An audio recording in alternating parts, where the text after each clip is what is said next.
Halo guys, Assalamualaikum warahmatullahi wabarakatuh. Kembali lagi bersama saya, Bobby Hedian. Kali ini saya ingin mengomentari video dari Eko Mutadi yang judul Menteri Lelet Esofel aja. Kita langsung tonton videonya dan habis itu akan kita komentari.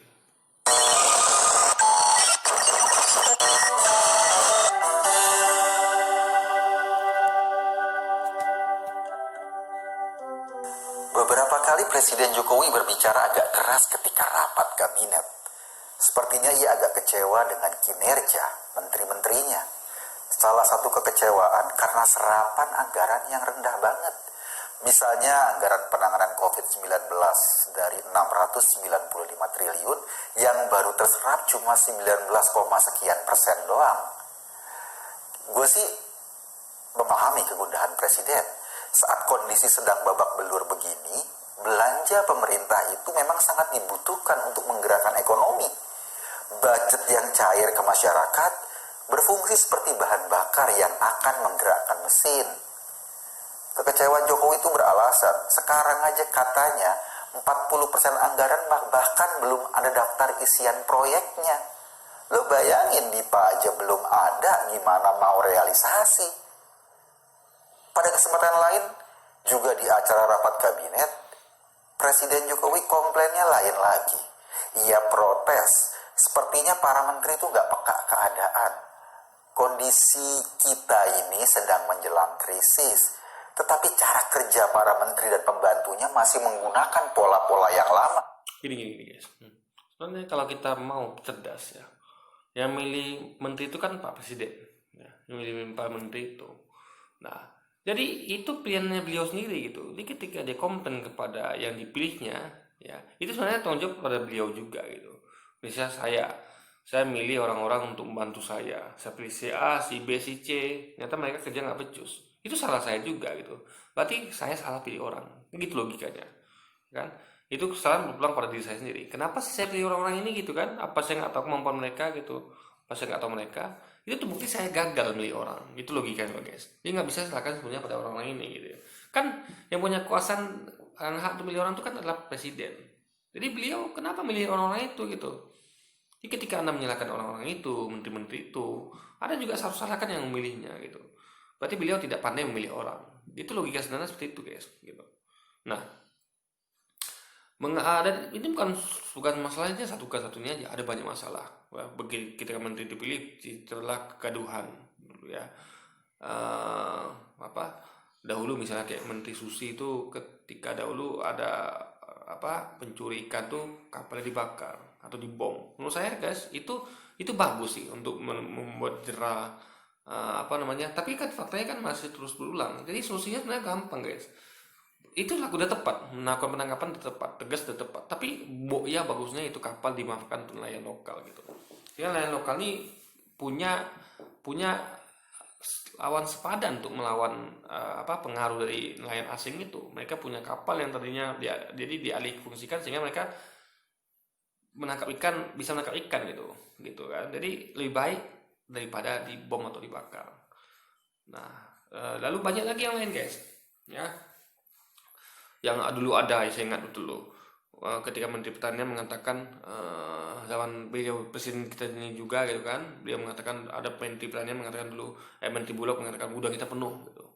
Tapi Menteri ekonomi menteri apa sih lupa namanya itu, Menteri eh, perdagangan mengatakan kita impor gitu. Jadi ini kan tidak sinkron, mana benar?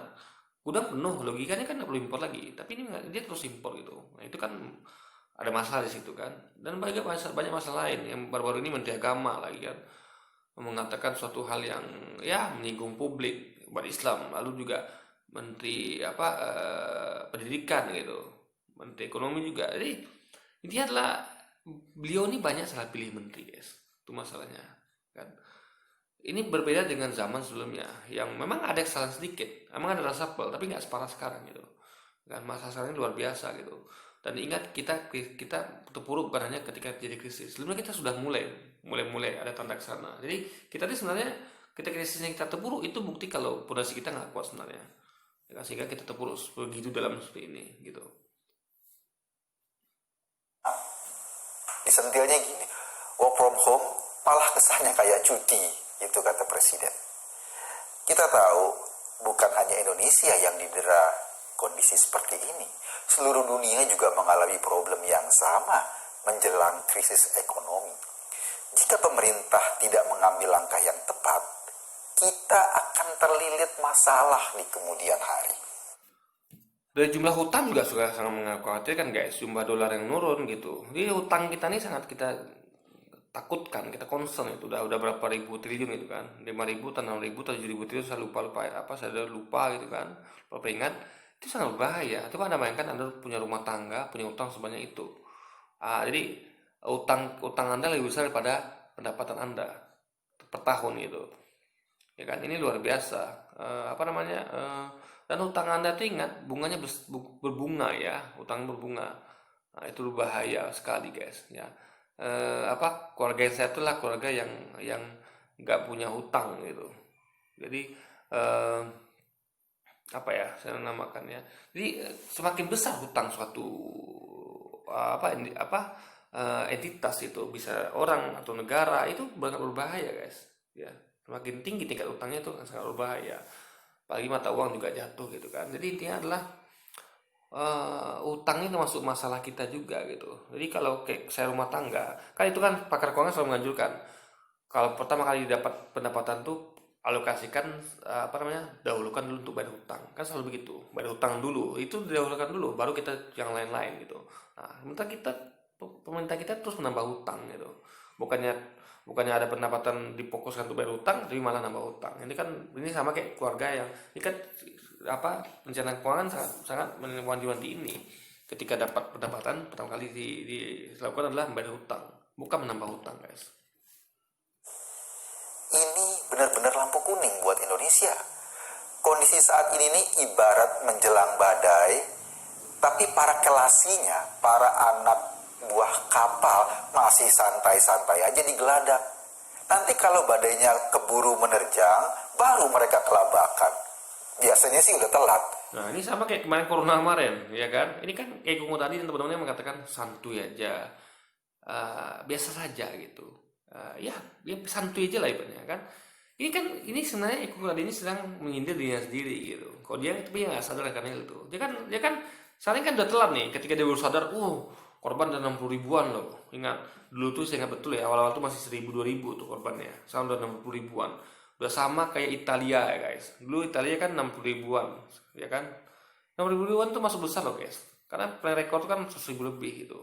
Nah ini 60 ribuan tuh udah sama kayak Italia di waktu kita masih 2000 kemarin gitu. Jadi tuh memang sudah telat kan. Jadi dulu Eko santai. Jadi memang sifat-sifat ini dimiliki oleh, makanya terjadi di pemerintahan sekarang juga, karena pola pikir sama. Eko tadi dan pola pikir pemerintah sekarang sama. Santuy, ketika sudah terjadi baru udah telat. Ya kan udah terjadi, ya kan? Udah jadi krisis, udah telat gitu. Kan anggaran itu kan memang serapannya rendah. Itu kan dari awal seharusnya sudah bisa, harus ditekankan. Pilih metode yang tepat misalnya, akan tegaskan aturan gitu kan. Nah, dari awal, bukan ketika sudah terjadi. Jadi ketika lihat serapan sudah rendah baru dia iniin, akhirnya sudah telat. Sama kayak Covid kemarin. Dari awal sudah dibilang serius, Gubernur Anies sudah melaksanakan itu, dikritik, dibully. Padahal beliau sangat antisipatif gitu. Kita sarankan untuk lockdown seperti di Amerika lainnya, itu kan lockdown itu kan nggak lama guys, paling 9 bulan 3 bulan gitu. Jadi itu untuk memuluskan langkah selanjutnya, sehingga kalau orang negara luar itu lockdown, mereka bisa normal. Kita tidak lockdown tapi sok-sokan ikut-ikutan normal gitu, akhirnya kan kacau. Sekarang jadi peningkatan kasus gitu. Itu bukti memang PSBB itu PSBB itu terbukti tidak menurunkan kurva, malah sekarang melonjak lagi gitu guys. Nah intinya adalah semua sudah telat. Jadi Anda dulu yang berpaham santuy aja, biasa itu kan Anda yang santuy, bukan dari itu tuh bawa ke pemerintahan juga. Pemerintah seperti itu, Anda seperti itu, tapi Anda ngomong sendiri gitu. Jadi memang sudah telat, karena Anda hidup santuйnya Anda itu membuat semuanya sudah telat, tapi Anda nggak nyadar gitu. Eko tadi dia nggak nyadar ya, dia ngomong tentang ini padahal dirinya juga seperti itu. Dulu dia ngomong santuy biasa aja, akhirnya sekarang korban udah 60.000 lebih guys. Ini sudah telat memang. Mungkin dia harus baru sadar sekarang gitu, juga masalah ekonomi dan sebagainya gitu. Jadi intinya itulah guys, kalau kebanyakan ngomong santuy biasa, akhirnya berhabis nih, ini udah telat jadi akhirnya kan.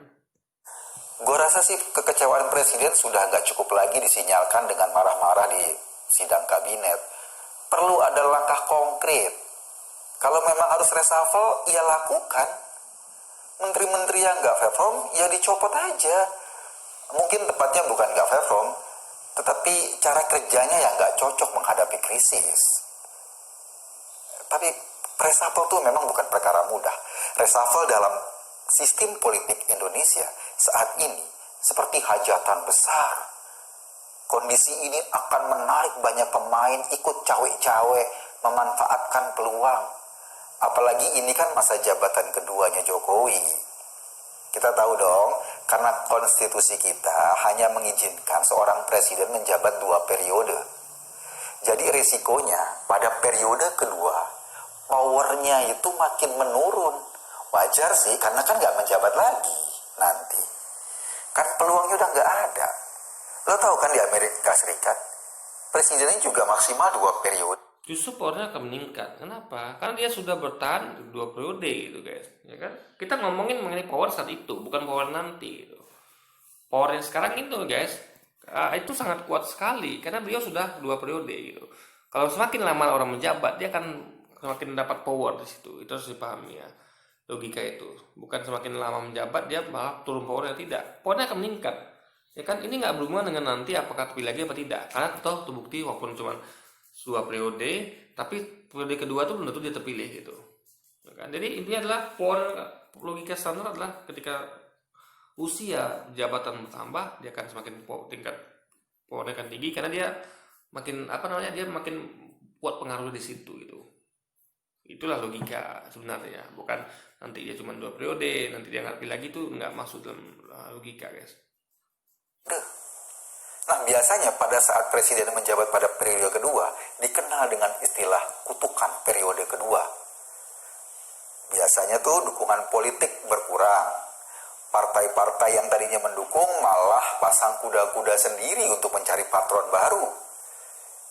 Kita juga pernah ngerasakan terjadi di era periode kedua Presiden SBY. Saat periode itu, serangan pada Presiden SBY bukan hanya dari oposisi, juga dari tubuh koalisinya sendiri. Ingat dong, kasus Senturi meledak pada periode kedua SBY. Karena memang ada kasusnya, ingat, karena memang ada kasusnya. Kebetulan terjadi di di periode kedua Jokowi, SBY. Ingat ada kasusnya ya, jadi bukan mengada-ngada gitu. Nah, gini, partai-partai itu meskipun mereka misalnya mencari patron baru, mencari calon baru, tetap mereka akan setia kepada yang ini, karena mereka kan tentu harus mendapatkan keuntungan dari yang ini. Contoh sederhana ketika Anda bekerja, meskipun Anda tahu ini bos ini akan hanya jabatannya 5 tahun ini, tapi kan dia bos Anda gitu. Bisa dia menjabat berkuasa, kan itu akan dapat peluang dari dia. Anda akan dapat apa-apa dari dia, bukan dari calon nanti. Itu urusan nanti gitu. Nah, jadi orang-orang ini partai itu akan setia kepada yang ini sekarang gitu. Karena dia lagi berkuasa, dia pegang kekuasaan, dia punya ngasih peluang, dia ngasih kesempatan. Jadi nggak ada cerita nanti mereka itu tidak setia lagi gitu. Kayak ini periode 5 tahun SBY ini bukan mereka nggak setia, memang ada kasus itu gitu guys. Nah, jadi mereka menuntut, ini kan bagus, mereka menuntut presidennya untuk menuntaskan kasus ini gitu. Bukan berarti mereka nggak setia gitu kan. Jadi logika itu harus dipakai kok.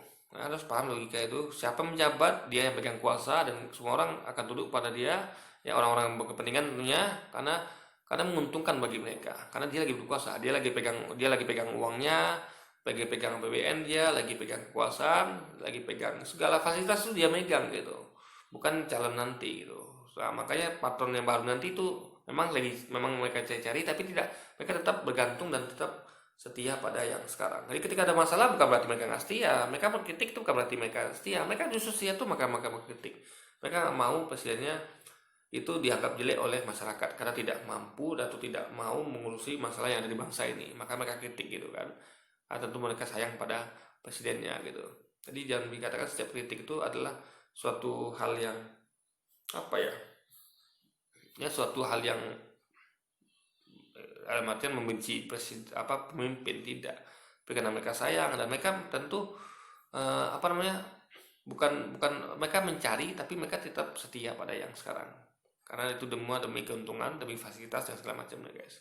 Bukan bukan yang baru nanti yang megang yang sekarang, tapi sekarang ini yang megang semuanya guys. Sekali lagi sebab pada periode kedua, grafik power presiden tuh terus turun sampai masa jabatannya berakhir. Sementara power parpol malah meningkat. Sebab nanti ketika ada pemilihan presiden, kan semua kandidat membutuhkan rekomendasi partai. Jadi balik lagi ke reshuffle, meski dibutuhkan, tapi memang bukan perkara gampang. Presiden harus memberi sinyal dulu ke publik dengan marah-marah di depan sidang kabinet. Ia harus mengkondisikan suasana dulu bahwa timnya yang sekarang ada penting untuk Sebenarnya nggak perlu itu juga. Presiden itu kalau tegas dia bakal langsung ganti gitu. Nah, dari awal dia kenapa? Karena gini kan, tanggung jawab kan dia yang tanggung jawab, karena dia salah pilih. Dia salah pilih orang-orang dan dia harus tanggung jawab itu dengan menggantinya gitu. Nggak mesti harus marah-marah atau kasih sinyal ke publik, nggak mesti. Publik nggak perlu tahu itu. Yang publik tahu adalah bagaimana hasilnya. Perkara penggantian itu urusan presiden gitu. Makanya presiden itu sebenarnya ya, kalau dia marah-marah sebenarnya nggak masalah juga gitu. Tapi tidak harus marah-marah, ingat ya. Dia tinggal ganti. Dia merasa ada nggak beres kerja menteri, ganti, selesai. Reshuffle sendiri gitu. Ayah tidak perlu tahu, nggak apa-apa. Yang penting masalah kita kelar gitu guys. Jadi marah-marahin presiden itu ya bukan sesuatu yang harus diketahui rakyat juga. Boleh presiden marah-marah, boleh presiden menunjukkan dia nggak puas dengan kinerja. Toh itu juga menteri pilihan dia. Tapi langkah baiknya presiden menggantinya, nggak cukup cuma marah-marah gitu. Beliau harus melakukan langkah taktis, bukan hanya langkah ya psikologis saja guys. Kalau emang udah nggak bisa diobatin ya harus diganti gitu. rombak sekaligus untuk menjawab menghadapi krisis. Dan ingat ya, rombak pasang ya, menghadapi krisis itu sama seperti sudah telat gitu. Kenapa kan dari awal dipilih menteri-menteri yang betul-betul bagus kinerjanya gitu? Kenapa masih salah pilih gitu guys? Oke lah, mungkin salah pilih itu juga manusiawi, tapi ini kan terjadi terus gitu. Berapa kali beliau salah pilih gitu guys. Nah, kalau benar dari awal, krisisnya tidak akan terlalu dalam. Tapi kalau ada salah itu di tengah jalan, ya, dan itu Anda melakukan beberapa kali reshuffle, itu berarti bukti kemampuan Anda untuk memilih orang, memilih menteri, dan bukti dari kan akan semakin membuat kita makin terpuruk gitu. Karena diganti tengah jalan. Sama kayak contoh misalnya gini, kayak bola aja misalnya. Kalau Anda dari awal memilih pelatih tidak tepat, lalu di tengah jalan Anda ganti pelatihnya, itu kan posisinya sudah melorot jauh di klasemen gitu. Ya kan? Nah, memang lebih terlambat daripada tidak sama sekali. Tapi kan lebih baik dari awal sudah milih pelatih yang bagus, pemain yang bagus, sehingga ketika ada di awal musim Anda tidak perlu melorot ke bawah klasemen gitu. Di awal Anda sudah udah bersaing di papan atas. Sama seperti itu guys. Kalau di awal sudah salah pilih ya udah kacau belakangan. Anda ganti pun sudah telat juga, tapi lebih baik telat daripada tidak sama sekali. Jadi seperti itu adalah prinsipnya adalah lebih baik telat daripada tidak sama sekali. Tapi kalau Anda bisa pilih pemimpin menteri yang bagus dari awal, tidak perlu reshuffle, itu berarti sudah bagus dari awal gitu guys. Jadi itu bukan telat. Tapi kalau sekarang sudah telat, tapi sudahlah daripada tidak sama sekali gitu. Sampai saat ini sih manuver politik dari parpol ya belum terlalu kelihatan. Mereka pasti pasang kuda-kuda juga sih. Tapi relatif gerakannya ya masih kelihatan soft lah. Yang justru kentara adalah manuver dari orang-orang di Karena gini, karena parpol ini kan mencari keuntungan, fasilitas dan power kekuasaan dari pemerintah sekarang. Karena pemerintah sekarang yang berkuasa gitu. Makanya itu kenapa parpol seperti itu gitu. Mereka nggak mungkin melawan arus. Sama kayak saya kerja nih. Saya kerja di satu perusahaan. Ya bosnya bos saya. Tentu saya, walaupun saya tahu nanti dia akan diganti 5 tahun ke depan, tetap dia bos saya sekarang. Dia punya power kekuasaan.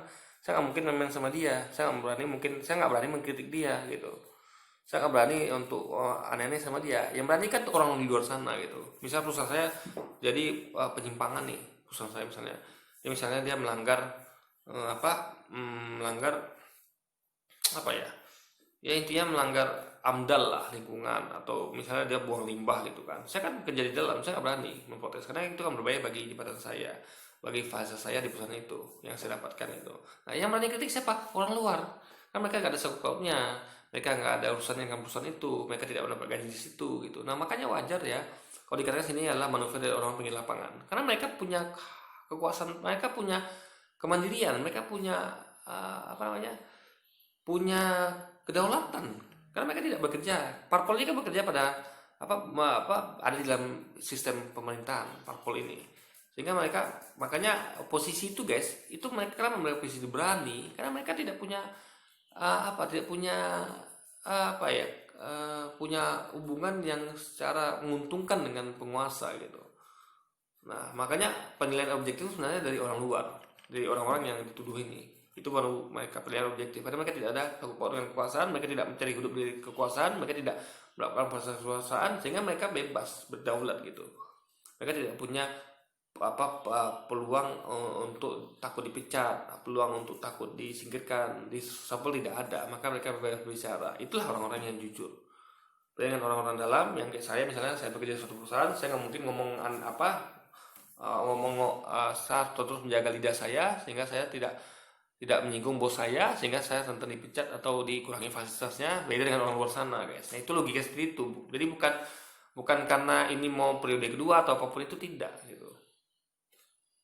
Lapangan, lo inget dong kemarin tuh Din Samsudin, Rocky Gerung, Said Didu bikin aliansi. Ya gue sih membacanya ini dalam rangka Jadi kalau parpol misalnya terlalu berani mengkritik pemerintah, kayak PKS itu, ya kan, mereka tidak dapat jatah menteri, ya kan, mereka karena tentu presiden akan memilih orang-orang yang mendukung dia gitu kan, Pak. Jadi makanya itu alasan kenapa susah bagi PKS untuk dapat jatah menteri. Makanya orang belum untuk mendapatkan posisi menteri itu dengan tidak menyinggung pemerintah gitu. Mereka cari aman gitu. Sama kayak kita kerja perusahaan, kalau kita dapat fasilitas ya kita harus jangan kritik bos kita, ya kita terima padanya. Kalau bos kita salah kita diamkan gitu guys. Nah, ini kan demi semua fasilitas itu. Nah, itulah yang dilakukan oleh parpol. Beda dengan orang-orang ini. Orangnya orang merdeka dan berdaulat. Mereka tidak dating lulus. Mereka memuji presiden nggak dapat apa-apa. Mereka juga kritik apa-apa. Makanya mereka adalah orang jujur. Beda dengan orang-orang parpol yang tentu mereka punya kepentingan untuk, karena mereka pengen masih mendapatkan fasilitas dan power, pengaruh dari pemimpin yang ada sekarang guys. Kondisi kita saat ini, mereka tahu dunia sedang krisis, mereka tahu juga mau tidak mau Indonesia juga akan terkena.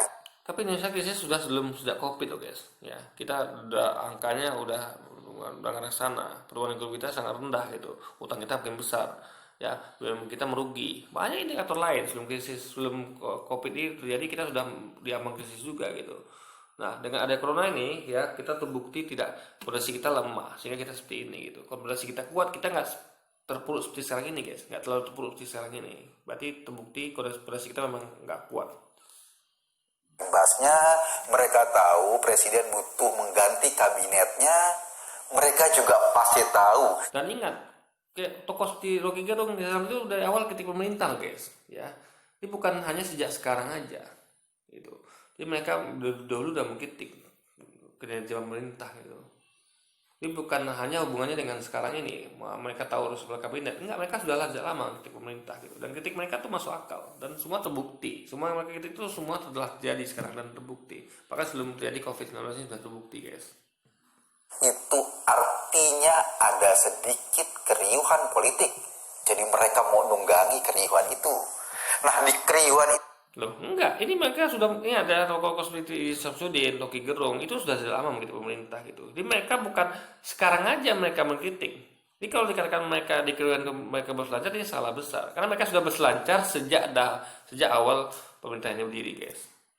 Itulah mereka mau berselancar. Maklum, isinya kan kebanyakan para bekas pejabat pecatan. Kalau nggak beraksi sekarang. Nah ingat, mereka dipecat, orang dipecat itu belum tentu mereka tidak berkualitas, ingat ya. Karena krisis itu jadi sekarang gitu, bukan kemarin. Ketika Didu dipecat atau ketika Rizal dipecat, itu kan tidak jadi krisis gitu, ya kan? Tidak jadi krisis, sehingga Kalau beda sekarang, kalau sekarang ini dipecat itu memang karena krisis gitu. Jadi bedakan dipecat karena krisis dengan tidak. Mereka dipecat bukan karena kerja mereka nggak bagus gitu, kan? Nah, jadi intinya adalah mereka ini orang-orang yang kompeten. Saya didu, mereka ini orang kompeten dan mereka bisa memberi solusi. Anda lihat beberapa kali di beberapa cara tuh mereka sampaikan solusinya gitu kan, permintaan harus bagaimana, tapi itu tidak dilakukan oleh pemerintah gitu. Jadi mereka ini melakukan solusi konkret, bukan hanya sekedar berselancar gitu. Dan ingat mereka sudah berselancar sejak berapa waktu lalu, bukan hanya sekarang. Jadi kamu tadi nggak ngerti kan ini dia guys. Kapan lagi? Mereka mungkin gak akan dapat apa-apa lagi ke depan. Tapi gue sih berharap Justru kalau mereka ngomong, mereka makin nggak dapat apa-apa gitu. Karena justru kalau mereka mau ini, mereka akan gini. Kalau mereka misalnya apa kan orang ini guys, misalnya saya sudah dipecat, gitu kan. Kalau saya mau balik lagi ya saya harus baik-baik sama ya bos saya yang dahulu, mantan bos saya gitu. Saya akan rayu dia, puji dia. Nah ini kan terbalik sebaliknya. Mereka ini kan bukannya memuji atau mendukung atau apapun itu yang menunjukkan sehingga mereka mau dipakai presiden lagi gitu kan ini kesempatan seharusnya nih ini nggak beres mereka dipakai lagi tapi tidak mereka terus mengkritik pemerintah sehingga membuat mereka makin jauhi pemerintah gitu guys bahkan dijauhi juga oleh bahasa besarnya so, maka contohnya tadi buat video kayak gini untuk melawan para pecatan itu gitu nah, jadi intinya adalah ini akan menjauhkan mereka dari pemerintahan seharusnya menjauhkan mereka dari kekuasaan para pecatan ini tapi mereka harus merdeka yang berdaulat sehingga mereka bebas mengkritik ya karena mereka tidak takut dipecat karena mereka tidak merupakan bagian dari pemerintahan guys. Presiden Jokowi gak usah mikirin ulah para pecatan itu deh. Biarkan aja mereka ngamen sendiri, bersuara sendiri. Kalau ada recehan ya. Ini makanya negeri ini terus terpuruk karena pendapat para pejabat seperti Ramli, Kwek Kiangi, jadi itu nggak didengerin. Makanya kita begini. Itulah akibat tidak mendengarkan saran daripada pengkritik. Coba kalau pemerintah menerapkan saran daripada pengkritik, kita akan jadi seperti sekarang. Kayak tadi mana nih, kita sarankan lockdown. Serius lah nih corona, tapi kan katanya santuy, normal. Akhirnya jadi seperti ini gitu. Ini adalah karena kami ini biarkan ngamen sendiri guys. Pendapat kami nggak didengar, masyarakat ngomong nggak didengar. Akhirnya masyarakat bukan hanya mereka ya, masyarakat juga yang kritik itu juga dianggap ngamen sendiri. Kalau DC kasih ini kan suatu penghinaan. Jadi kita ini buktinya kalau pemerintah maupun buzzernya tidak mau mendengarkan suara rakyat, tidak mau mendengarkan suara para pejabat, tidak mau mendengarkan suara ya para rakyat lah.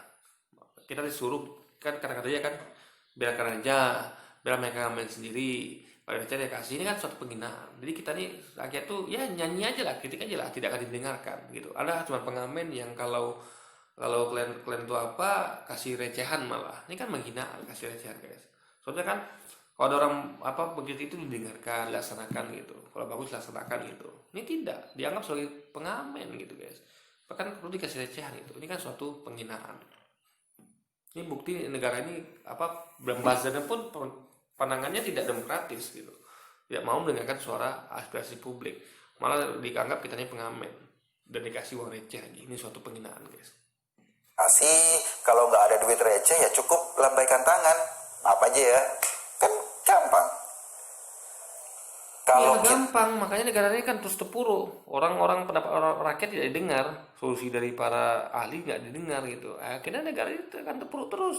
Tidak sebentar reshuffle kabinet, tidak sebentar marah ke menteri, tidak sebentar BUMN kita merugi dan lain sebagainya gitu kan. Maksudnya jadi akibat tidak mau mendengarkan rakyat. Rakyat itu dianggap seperti pengamen. Yang anggap kalau ngamen ya udah kasih uang receh atau pegang tangan, maaf gitu.